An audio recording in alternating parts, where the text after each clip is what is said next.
The night shift is a lonely time, but you're rarely ever truly alone. Here are 3 stories from the graveyard shift that will make you rethink what really lurks in the quiet hours after midnight. Let's begin. Story 1. The Man with Hollow Eyes. My name is Leo, and for about 6 months, I worked the graveyard shift at a 24-hour convenience store we called the Quick and Cold. It wasn't exactly glamorous, but hey, it paid the bills. The store was one of those sterile, brightly lit boxes plopped on the corner of a desolate intersection. After one rainy AM, my only visitors were the usual cast of characters: exhausted truckers chasing white lines, third shift nurses grabbing a coffee, and the occasional lost soul who just needed to exist under fluorescent lights for a bit. The silence between those visits was deep, a heavy, humming quiet, broken only by the buzz of the coolers. I'd gotten used to it. I'd even found a weird comfort in the solitude.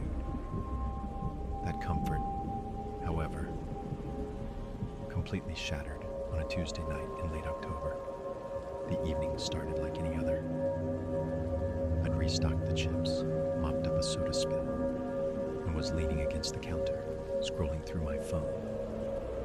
The clock on the wall read 2:47 a.m. Outside, a thick fog had rolled in, swallowing the streetlights and wrapping the store in a damp, gray curtain. The world beyond the glass just felt distant, almost unreal. Then, the bell chimed.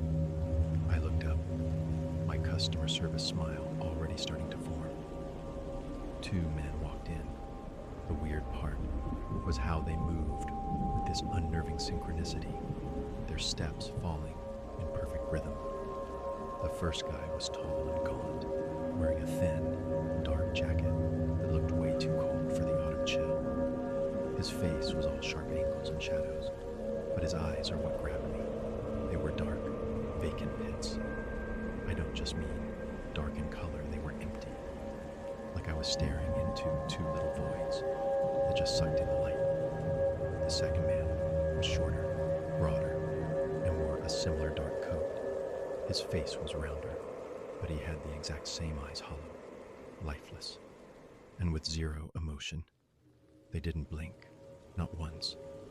They closed the door behind them, and the latch clicked with a startling finality.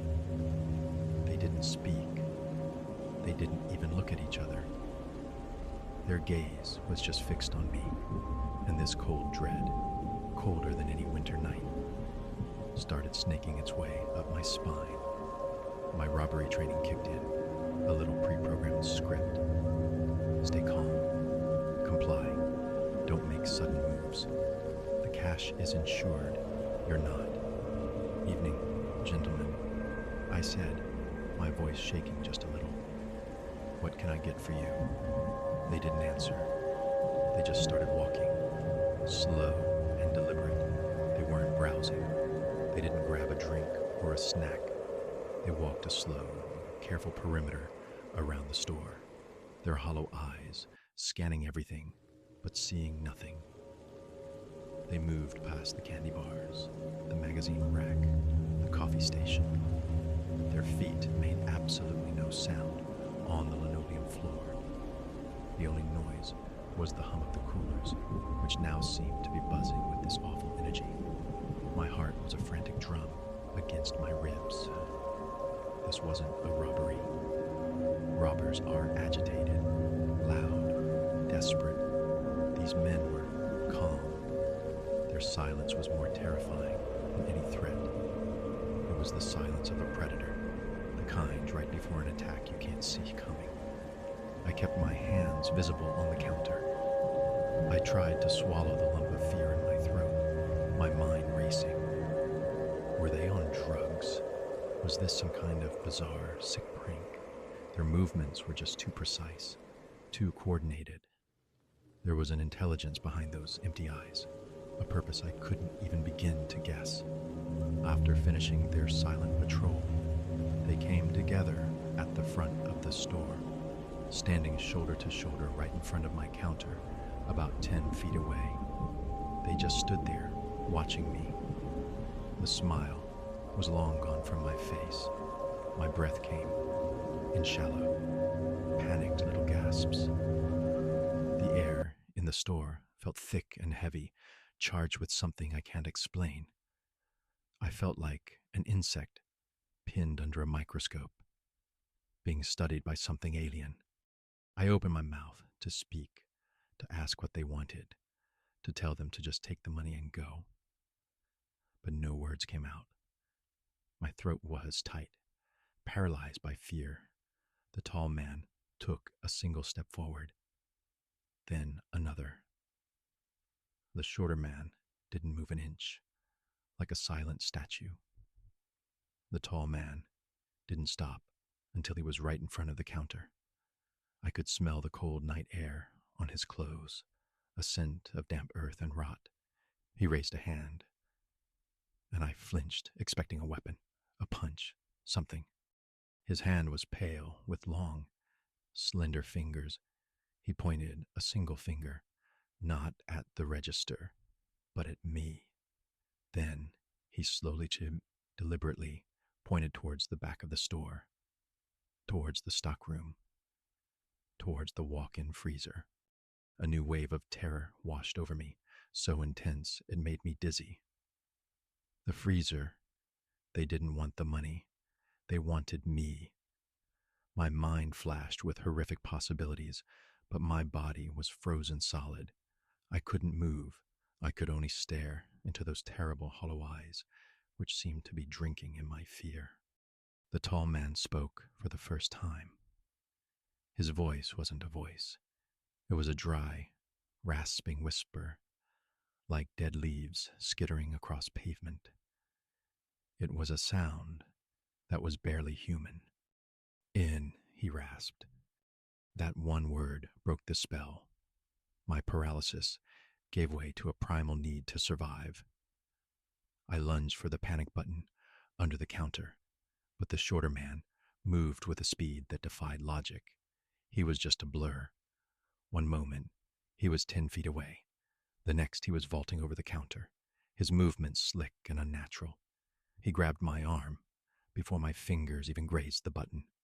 His grip was like iron, impossibly strong, and so cold a cold that seeped right through my uniform and into my bones.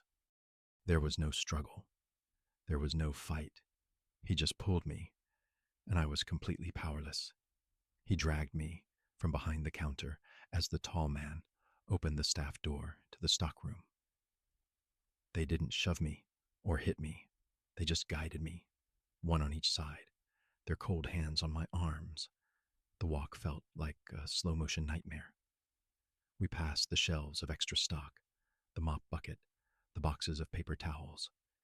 The only sound was the scuff of my own shoes and that awful whispering rasp echoing in my head. The walk-in freezer door loomed ahead, a heavy stainless steel rectangle. The tall man pulled the thick handle, and the door swung open with a hiss of frigid air, a plume of icy fog billowing out. Inside, the freezer was dark. The light had burned out. Weeks ago, it was a black, cold mouth. They pushed me gently forward. I stumbled into the freezing darkness and spun back around, my heart hammering so hard I thought it would break. They stood in the doorway, two perfect silhouettes against the stockroom light. Their hollow eyes were locked on me. They weren't smiling. They weren't frowning. Their faces were just blank canvases of nothing. The tall man reached for the door. "No, please," I begged, the words finally tumbling out in a choked sob. "Please, don't. Take whatever you want. Just please, don't do this." They didn't react. They just watched me. Then, the tall man spoke his second and final word. "Quiet," he whispered. He slammed the door. The heavy thump echoed in the small space, followed by the loud, metallic clank of the external latch. And then there was only darkness and the cold. The cold was immediate and absolute. It felt like a physical presence, a crushing weight stealing the air from my lungs. The shock gave way to pure, unfiltered panic. I threw myself against the door, pounding the unyielding metal with my fists. "Let me out," I screamed, my voice hoarse. "Somebody, help me." My only answer was the thrum of the freezer's cooling unit.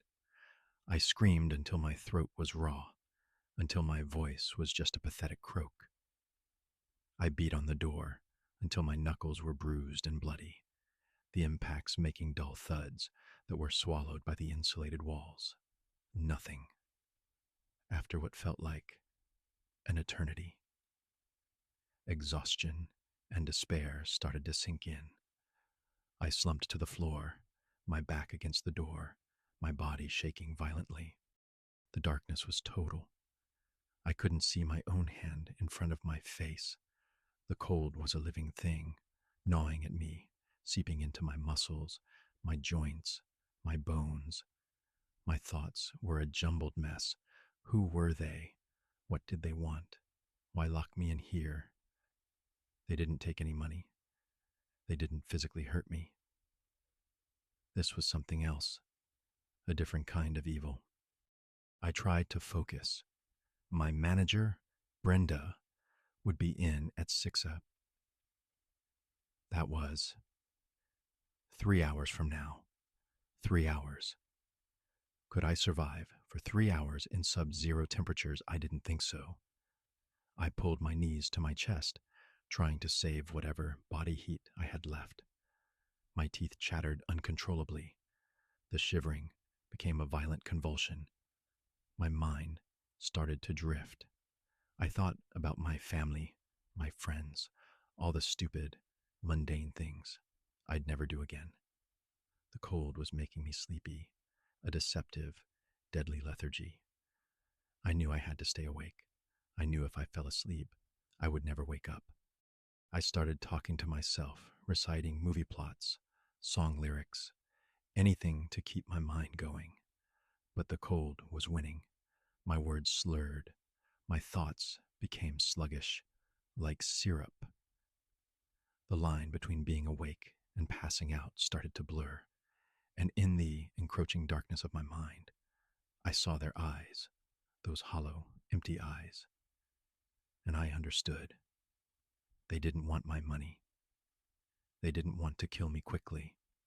They wanted me to die slowly, alone, in the cold and the dark. They wanted me to suffer. The motive wasn't robbery. It was cruelty. I don't know how long I was in there. Time had stopped having any meaning. I was fading.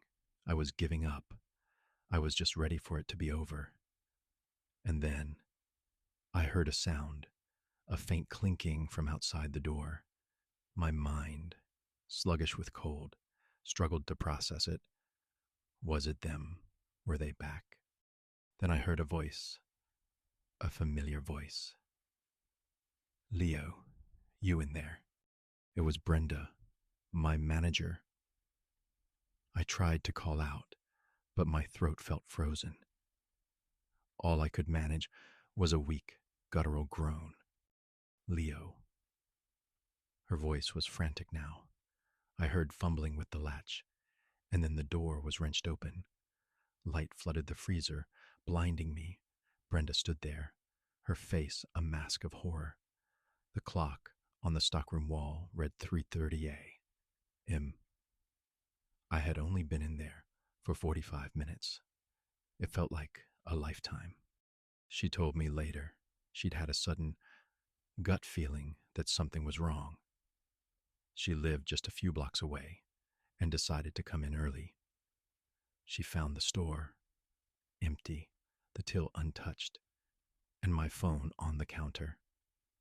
She called my name, and when she heard a faint noise from the back, she investigated. The police were called. They reviewed the security footage. It showed everything, just like I described. The men walking in, their silent, unnerving patrol, cornering me and dragging me to the back. The footage showed them walking out of the store, getting into a plain, dark sedan with no license plates, and driving off into the fog. They took nothing. They touched nothing but me and the doors. A statewide alert was put out, but the men were never found. It was like they had materialized from the fog and then just dissolved back into it. I quit that day. I couldn't go back. I couldn't be alone in a brightly lit box in the middle of the night anymore. I still have nightmares. In my dreams, I'm back in that freezer, the cold seeping into my bones. And sometimes, in the darkness, I see a pair of hollow, empty eyes watching me, and I hear that dry, inhuman whisper, quiet. Story 2, The Whisper in Room 313. My name is Clara, and I've been a registered nurse for the last 10 years.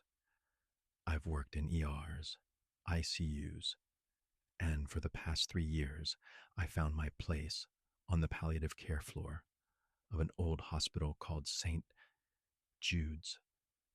Palliative care is end-of-life care. My job is to make people comfortable, to manage their pain and fear as they prepare to leave this world. It's a job that takes a lot of empathy and emotional armor. You see a lot of sorrow, you hold a lot of hands, and you become very, very familiar with death. I've always been a pragmatist, a woman of science. I believe in what I can see, measure, and prove. When people would talk about seeing spirits or feeling a presence after a patient passed, I'd offer a sympathetic but skeptical ear. Grief, I told myself, can play powerful tricks on the mind. The brain is wired to find patterns, see faces in clouds, hear voices in static. I was convinced every ghost story I'd ever heard in the hospital could be explained away by old building sounds, faulty wiring, or just the heavy emotional atmosphere of the place. My convictions were my armor. That armor got stripped away, piece by piece, during a series of night shifts in the winter of 2018 and 24. Our floor was a long, L-shaped wing on the 3rd story of the hospital's oldest building. The lights were always dimmed after 10 p.m., casting long, dancing shadows down the hallways. The only sounds were the rhythmic beeps of monitors, the hum of ventilators, and the soft squeak of our shoes on the polished floor. It was a place heavy with history and last breaths. And at the very end of the long hallway, in the corner of the L, was room 313. Room 313 had a reputation. It was an unofficial, whispered thing, the kind of story that never made it into a report but was passed down from nurse to nurse. The room just seemed to have a higher than average mortality rate, even for a palliative care floor. Patients in 313 often declined faster than you'd expect. Many of them, in their final days, would complain about the room being cold, even when we cranked the thermostat. Some would stare at the corner of the room, their eyes wide with a fear that had nothing to do with their diagnosis. They'd talk about a man in the corner, a tall, shadowy figure who just stood and watched. We always chalked it up to medication, to hypoxia, to the dying brain's final, confusing signals. My own strange experiences with 313 began subtly. Due to a staffing shortage, I was assigned that end of the hall for 2 weeks straight. The room was empty for the first few nights, but even empty, it felt occupied. The call light for 313 would go off at random. I'd walk the long, echoing hallway to find the room dark and deserted, the call button untouched. I'd reset it, only for it to light up again an hour later. Maintenance checked the wiring twice. They found nothing. Just a glitch in an old system, they said. I tried to rationalize it. An electrical short, a pressure change, anything but the alternative. Then came the whispers. On my rounds, passing the closed door of 313, I'd sometimes hear a faint sound from inside. It was so quiet, I could barely be sure I'd heard it. It sounded like a long, slow exhale, the kind someone makes in a deep sleep. But the room was empty. I'd press my ear to the door, my heart pounding, and hear nothing but the familiar hospital hum. I told myself it was the vents, the building settling. But the sound was too organic, too human. My patient's reactions also got more specific. An elderly woman named Eleanor, who we moved into 313, became agitated every night around 3A. She was a sweet, gentle woman, but in that room, she grew terrified. Turn the TV off, she'd plead, pointing a trembling finger at the blank, dark screen on the wall. He's making the faces again. The television was never on. There were no faces. I would sit with her, hold her hand, and tell her she was safe, all while a cold knot of dread tightened in my stomach. She passed away 3 nights later, her eyes fixed on that blank TV screen. The turning point, the moment my skepticism finally shattered, came a week later. We had a new patient in 313, a man named Mr. Harris. He was nonverbal from a severe stroke, but he was conscious and aware. He communicated with his eyes and by squeezing hands. Like the others, he was restless in that room. His eyes would dart towards the far corner by the window, and a look of pure terror would cross his face. He'd squeeze the nurse call button over and over, his knuckles white.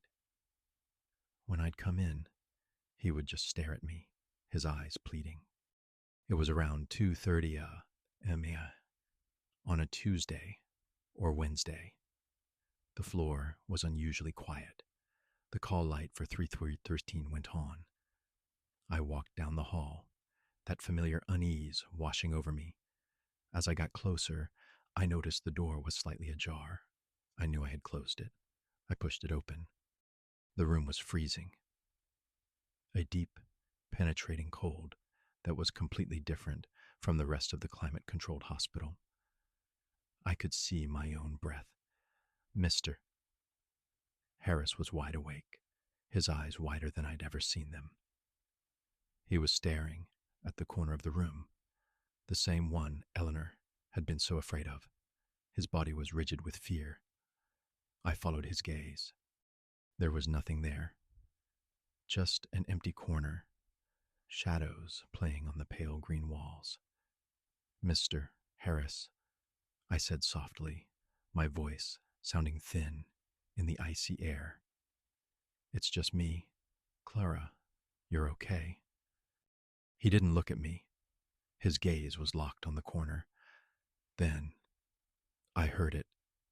It wasn't the ventilation. It wasn't the building settling. It was a voice, a low, guttural whisper that seemed to come from that exact corner. It was a long, drawn-out sound, like someone in immense pain, but it had a menacing quality to it. I didn't just hear the sound. I felt it. It was a vibration that resonated deep in my chest. My blood ran cold. Every hair on my body stood on end. I was frozen in the doorway, caught between my duty to my patient and a primal instinct to run. Mr. Harris started making a noise, a choked, gurgling sound. His vitals monitor, which I could see from the door, started going crazy. His heart rate was spiking dangerously. The whisper came again, louder this time. It seemed to be forming a word, a stretched out, agonizing syllable. Get. That was it. I broke. I lunged into the room, my training overriding my terror, and grabbed Mr. Harris's bed. "We're going for a walk, Mr. Harris," I said, my voice shaking uncontrollably. I didn't wait for a porter. I unlocked the wheels and started pushing the heavy bed out of the room myself. The cold seemed to fight me, clinging to the bed, to Mr. Harris, to me. The whispering grew louder, angrier, filling the room, coming from all directions at once. It was a chorus of suffering and rage. I finally got the bed into the hallway and slammed the door to 313 shut. The sound was instantly cut off. The hallway was warm again. I stood there, panting, my heart feeling like it was going to explode. On the monitor, Mr. Harris's heart rate was already starting to come down. He looked at me, and for the first time, the terror in his eyes was replaced with something else, gratitude. I moved him into an empty room at the opposite end of the hall. I didn't write about the whisper or the cold in my report. What could I possibly say? Patient distressed by apparent paranormal phenomena. They'd send me for a psych eval. I just wrote, patient moved to room 305 due to acute and unexplained environmental distress. The next day, I talked to my charge nurse, a veteran named Mary, who had been at St. Jude's for 30 years. I told her everything, fully expecting her to laugh or be concerned for me. She just nodded slowly, her expression grim. "It's the man from the fire," she said quietly. She told me an old story, a hospital legend, decades ago, long before it was a palliative wing. That part of the hospital had a terrible fire. A patient, a man suffering from severe, painful burns, had been trapped in that very room. He didn't survive. They said his last moments were filled with agony and rage. I don't know if the story is true. I don't know what I saw or heard. But I know the cold was real. I know the terror in my patient's eyes was real. And I know the whisper in that room was real. I put in for a transfer to a different department the following week. I couldn't be a woman of science on that floor anymore. Science had no explanation for what lived in room 313. Some nights, when I'm trying to sleep, I can still feel that unnatural cold, and I can still hear that awful, whispering voice trying to finish its sentence. Get out. Story 3. The Figures on the Asphalt. My name is Marcus. I'm a long-haul trucker. Been doing it for the better part of 2 decades. Most folks think it's a lonely job, and they're not wrong. But after a while, you get into a rhythm with the solitude. There's a peace to be found on a long, dark stretch of highway at 3 a.m. with nothing but the hum of your engine, the glow of the dash, and the endless ribbon of asphalt unfolding in front of you. You become a creature of the night, a silent observer of a sleeping world. You see things out there in the dark, things day dwellers never will. Most of it's normal deer by the roadside, the glowing eyes of a coyote, the distant flicker of a town. But sometimes you see things that just don't belong, things that burn themselves into your brain and make you question the peace you thought you had. This happened on a cross-country run from California to Maine.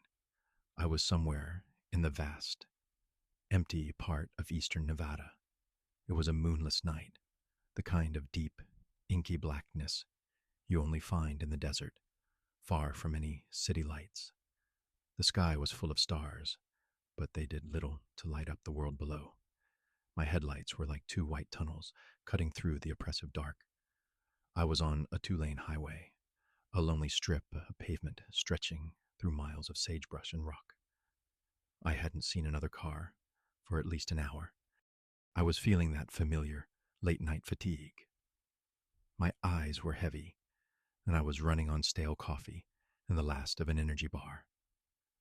I had the radio on low, a classic rock station, fading in and out of static. It was around 2 a.m. The road ahead was straight as a ruler, disappearing into the horizon. And that's when I saw him, right at the edge of my headlight beams. A figure appeared, a man, standing just off the shoulder in the sagebrush. He was standing perfectly still, facing my truck. My first thought, breakdown. Someone stranded in the middle of nowhere. I eased my foot off the gas, that trucker's instinct to help kicking in. But as I got closer, something felt wrong, terribly wrong.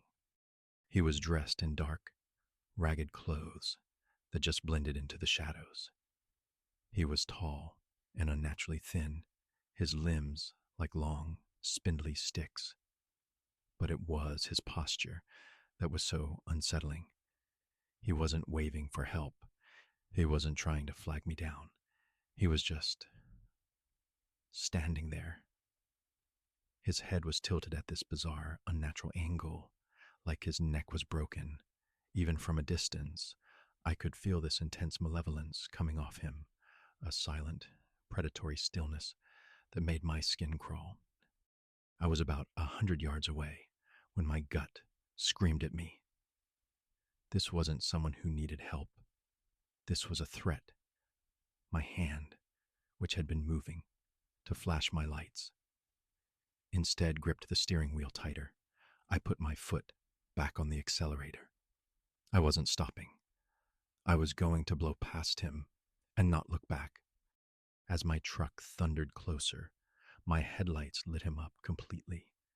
His face was pale, almost glowing in the bright light. His mouth was hanging open in a silent, slack-jawed scream, but he had no eyes. Where his eyes should have been were just smooth, undisturbed patches of skin. It was a grotesque, impossible sight. My heart leapt into my throat. This wasn't a man. It was something pretending to be a man. I was almost on top of him. I swerved a little to give him a wide berth, my eyes locked on the road, trying to ignore the monster on the shoulder. But in my peripheral vision, I saw it move. It didn't step or run. It launched itself from its static position with a speed that was sickeningly inhuman. It was a blur, a smear of darkness that shot from the shoulder directly into the path of my truck. There was no time to react, no time to brake. I braced for impact, a guttural cry ripping from my throat. I expected a sickening thud, the crunch of bone and metal, but there was nothing, no sound, no impact. I roared past the spot where he should have been, my truck not even shuddering. My mind was reeling. Did I imagine it? Did fatigue finally make me hallucinate? My heart was hammering, and cold sweat was pouring down my back. I risked a glance in my rearview mirror. The road behind me was empty. The figure was gone. Relief washed over me, so intense it made me dizzy. It was a hallucination, a waking nightmare from exhaustion. It had to be. I took a deep, shaky breath, trying to calm my racing heart. I turned my attention back to the road ahead, and my blood turned to ice. He was back, standing in the middle of my lane, maybe 200 yards ahead, perfectly lit by my headlights. But he wasn't alone. Now, there were two of them. The second one was identical to the first, tall, spindly, in rags, with the same horrifying, eyeless face and broken neck posture. They stood side by side, silent and still, waiting. This was not a hallucination. This was real, raw. Absolute panic seized me. I slammed my foot on the accelerator. My engine roared. I wasn't stopping. I wasn't swerving, I was going right through them. I blared my horn, a deafening, continuous blast that tore through the desert silence. They didn't move. They just stood there, their heads tilted, their mouths open in that silent, eternal scream. I was bearing down on them, my massive rig shaking with speed. 50 yards, 20, 10. I squeezed my eyes shut, bracing for a collision I knew would derail my truck, probably kill me. Again, nothing, no impact. I opened my eyes. I had passed right through them. I looked in my rearview mirror, my hands shaking so badly I could barely hold the wheel. They were still there, standing in the middle of the road, shrinking in the distance. And then I saw them move. They turned in perfect unison and started to run after my truck. And God, the way they ran. It was not human. They were impossibly fast, their long, spindly legs pumping in a disjointed, chaotic motion like broken marionettes. They were keeping pace with my truck, which was now pushing 80 miles an hour. They ran, with their heads still tilted, their mouths still open. They were silent hunters in the dark. And I was their prey. I pushed the truck harder, the speedometer trembling past 90. The engine screamed. The whole cab vibrated violently. My eyes were wide with terror, darting between the road ahead and the horrifying chase in my mirrors. They were gaining. Slowly, impossibly, they were closing the distance. I could see them more clearly now in the red glow of my taillights. A third one had joined them, just appearing from the desert darkness. Then a fourth. A whole group of these things, these eyeless, screaming figures, were chasing me down a desolate highway in the middle of the night. They were getting closer, closer. One of them, the first one I saw, was almost at my trailer. It reached out a long, pale, stick-like arm. Its fingers were like twigs, unnaturally long and thin. I watched in my mirror, paralyzed with a fear so profound it felt like a physical blow. It was going to touch the truck. It was going to get me. Just as its fingers were about to graze the back of my trailer, I saw a flicker of light on the horizon. Headlights. Another vehicle was coming. The moment the distant headlights crested a small hill, the figures stopped. All of them, at once.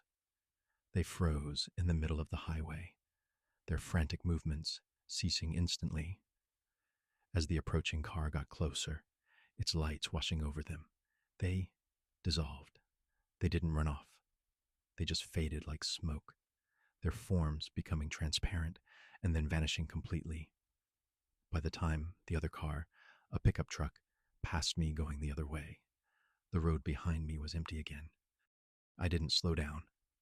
I drove for another 2 hours at breakneck speed, my eyes burning, my body trembling, until I saw the welcoming artificial glow of a 24-hour truck stop. I pulled in. The hiss of the air breaks the most beautiful sound I had ever heard. I just sat in my cab for a long time, the engine off, shaking in the sudden silence. I never drove that stretch of highway at night again. I'll take a 300-mile detour to avoid it. My dispatcher thinks I'm crazy. Maybe I am. But I know what I saw. I saw the figures on the asphalt. I don't know what they were or what they wanted, but I know they were real, and I know they were hunting me. And sometimes, when I'm driving late at night on some lonely road, I'll see a flicker of movement on the shoulder, and my heart just stops, because I know that somewhere out there, in the vast, empty darkness, they're still waiting, and they're still running. The night is full of stories, and the darkness holds more secrets than we can ever know. For those who work while the world sleeps, the line between the natural and the unnatural can become terrifyingly thin. If you have a scary story of your own you'd like to share, you can submit it to the email in the description. For more tales that crawl out of the darkness, be sure to subscribe and turn on notifications. Until next time, stay safe and try to stay in the light.